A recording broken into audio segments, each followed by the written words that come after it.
Well, good morning, YouTube. Matt Emroy back again. Hope you guys can see me okay. I decided to use the my cell phone for this vlog. This is going to be an update on the weather situation first and foremost. Good news, Hurricane Joaquin is going out to sea as of the latest predictions. This is as of 8 a.m. this morning. Things could change. It could come more westerly and hit us, or it could even go more east and go totally out to sea.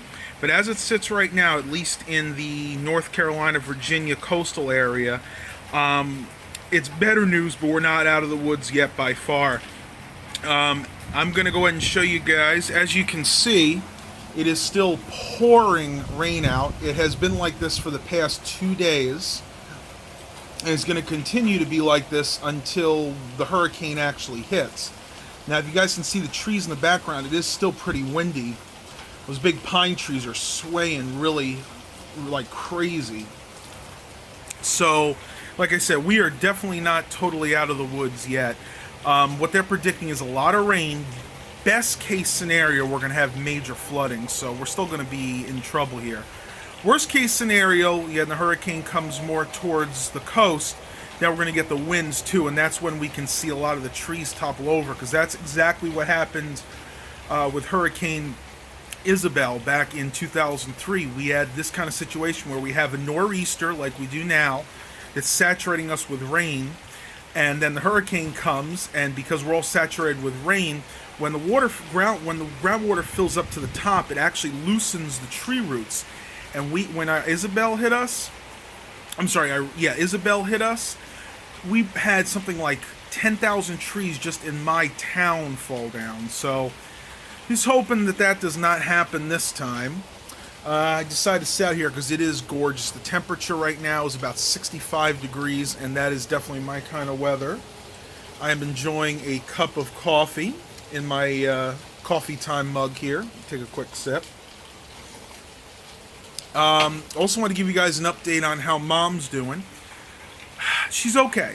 The pain is a little bit worse, which is to be expected. They did say once all the nerve blocker and the medication they give you intravenously in the hospital wears off, you're going to feel some more pain. It's not unbearable. On a scale of 1 to 10 right now, she's about a 3 or a 4. She's just kind of feeling nauseous, and I believe that is from the medication itself. Hard to do with this phone. Basically, when you have the kind of medication she did, not only did she have general anesthesia, she had a local anesthesia and nerve block put in her knee right before they did the operation. That lasts about a week or so, or up to a week, they say. All that medication on top of what she has to take now, I think it's Oxycontin and a few other things, it just plays havoc with your stomach. Now, it didn't for my dad, but my dad's pretty strong. I mean, he can take a lot of pain, and medication really doesn't work on him. In other words, if he was to take, when he had to take like double and triple doses of what my mom has to take. So I think it's just going to take a little while for her to get used to it.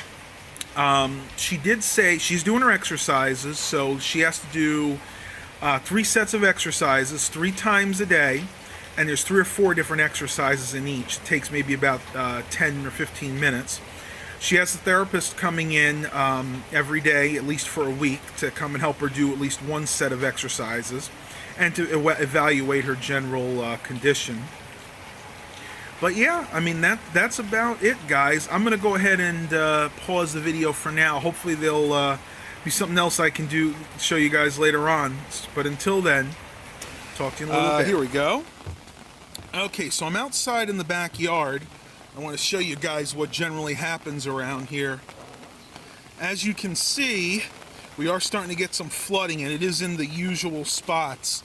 Right by this tree here, there's like this is the lowest area of our yard, and it just kind of builds up towards the house. Now, we don't actually have any flooding problems in this house, because you can kind of see we're on a downgrade. The water actually moves away from the house, unless of course it builds up too much. Wow, listen to that rain, guys. I have a half broken umbrella of my mom's I'm using right now. You can see it's all flooding by our big oak tree here. And not too bad here yet, but the one other spot that always floods. Whoa! Check this out, guys. Just stepped in a whole bunch of mud here. Look at this. You can see the water, the ground is so saturated that just stepping on it, it actually brings up the mud. Look at that. I just got my shoes filthy, but that's okay. It's all in the name of entertainment, right, guys? And yep, you can see over here, it started flooding here pretty badly last night, and it hasn't really subsided, the rain or the flooding. Right by here, by the trailer. You even see it starting to come up towards our shed here. And look at that. That's pretty bad. Oh boy, and I just noticed this. Underneath Dad's trailer, it's also flooding. This is an area that rarely ever floods, so again, you could tell that the groundwater is totally saturated. It's totally, I'm sorry, I meant to say it's totally saturated with groundwater. Look at that. Yeah, so I think we're in for some big trouble here. Not us specifically, but people that have houses in low-lying areas, they better watch out. There are already some planned evacuations for the Portsmouth area and down towards Virginia Beach. Again, you can see we put the grills away and basically tied everything up, which is kind of for nothing now since the storm is predicted to pass us. But yeah, it's not looking too good right now, at least for the rain, but thank God we're not going to get much wind from this. All right, let's head back upstairs. I want to show you a few things I've been doing in my room. You want to say hi to everybody quickly, Mom? I gave him a general update on how you're doing. You feeling better? Better than I thought. That's good. She's got her leg up, which is good. Needs to be up so it can cool off. She's got this little cooler on there with a pad that runs cool water through. So you're not in pain now, right? That's good. All right. I'll let you rest for a bit. She sounds like she's doing much better. So, what have I been up to in here? Well, not too terribly much. I'm doing some recordings right now.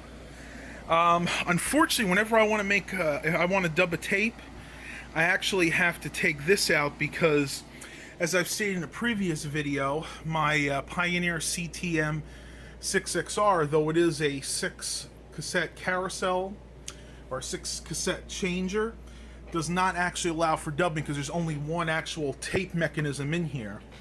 So right now, I'm just making a copy of John Mayer's Room for Squares, if that'll focus.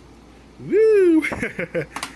And it seems to be pretty good. Unfortunately, I didn't have any more of these Maxell UR 60-minute tapes, so I had to settle for a TDK D60. These are Type 1 tapes. Nothing super special, but they're both very good tapes in their own right. This particular one, I believe, is from the mid-90s. And again, it's a D60 dynamic cassette, IEC1 and type 1, normal bias. And this is one of those Maxell UR tapes from the late 80s, actually early 90s. This one I think dates from around 1992.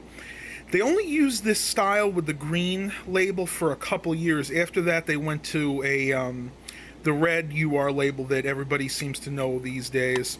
But I really like these tapes. My dad, when we used to take EE classes, my dad and I actually used to record the EE classes on these tapes. He actually bought, I would say probably 50 or 60 of these tapes back in the day. And this isn't one of those. Those are gone a while back, unfortunately. But yeah, if you ever come across a deal on these, either on eBay or Craigslist, I would highly recommend picking them up. For what they are very good tapes. And again, you can see they are normal bias, type 1. Equalizer is 120. And then, of course, 60-minute runtime, and that's 30 minutes per side. You guys can pause the video if you want to get some more information about that, but there are a lot of good databases online that'll tell you almost anything you want to know about a blank tape. And I'll try to put one or two of those in the description for this video. But that is pretty much it right now. One other thing I wanted to show you guys. The HP printer here, I had a little bit of an issue with this the other day. I went to print from two of my computers. I initially printed a Craigslist posting off of my main Dell XPS 8700, and it printed just fine. Then I went downstairs to my Toshiba, which is running Windows 10 just like my XPS 8700, and I went to print something, and it wouldn't print at all. And I went through all the procedures. I reset the printer through the menu here. I even checked the Ethernet cable connection in the back, which is right here. And that actually goes directly to my router, which is now down here.